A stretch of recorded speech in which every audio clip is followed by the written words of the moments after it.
في الفيديو ده هنكمل مع بعض باقي توزيعات العيد. يلا نشوف هنعملهم ازاي. قبل ما نبدأ حابة اقول لكم اني مبسوطة جدا لدعمكم ليا، وحابة اشكركم اننا وصلنا مع بعض 1000 مشترك، وبإذن الله هنوصل ل10,000 مشترك قريب ان شاء الله. شكرا جدا لأي حد متابعني وبيدعمني. يلا بينا نبدأ، وما تنسوش لو الفيديو عجبكم تعملوا شير ولايك علشان يوصل لناس تانية كتير. كل سنة وانتم طيبين وبخير يا رب. التوزيعة دي جميلة ومبهجة قوي للعيد. جبت فوم ابيض ورسمت عليه دايره قطرها 11 سنتي، وهستخدم عملة معدن، وهنرسم دواير كده جنب بعض جوه الدايره الكبيره.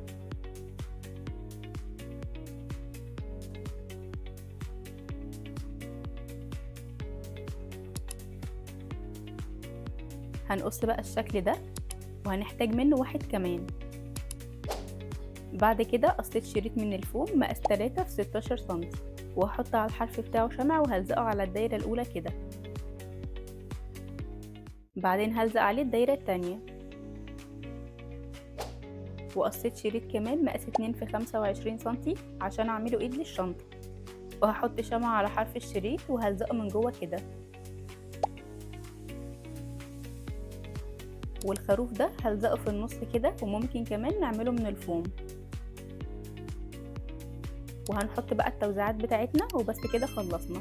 شكلها تحفة بجد، جربوها هتعجبكم.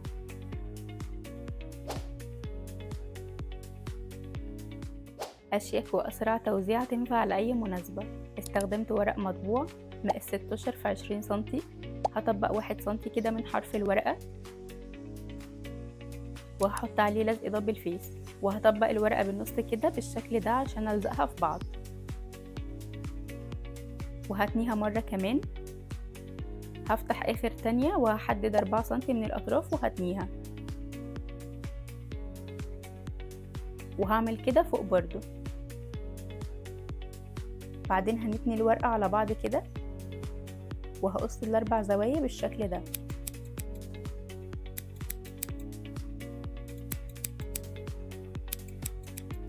هنفتح بقى التنايات اللي احنا عملناها، وهستخدم شرايط ستان عشان نقفل الفيونكة.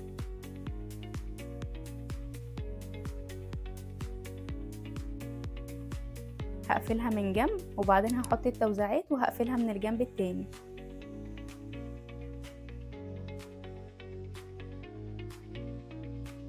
وبس كده خلصت. شكلها لذيذة ومبهج قوي، جربوها هتعجبكم.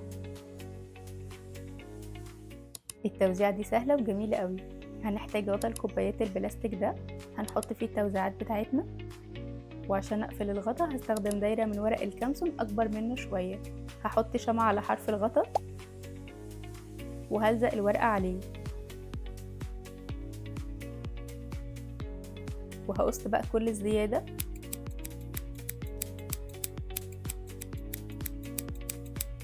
والدايرتين الصغيرين دول هلزقهم فوق كده،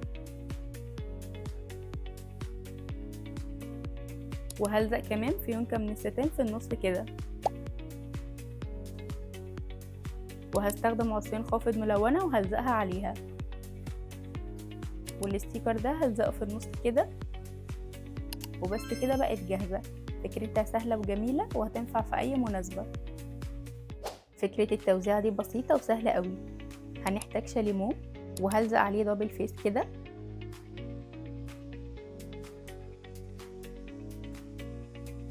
بعد كده هنحط التوزيعات اللي احنا حابينها، وطبعا هتتلزق بكل سهولة.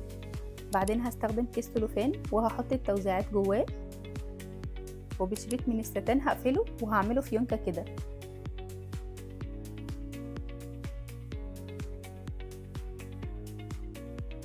وبس كده بقت جاهزة، سهلة وبسيطة ومش هتاخد وقت خالص.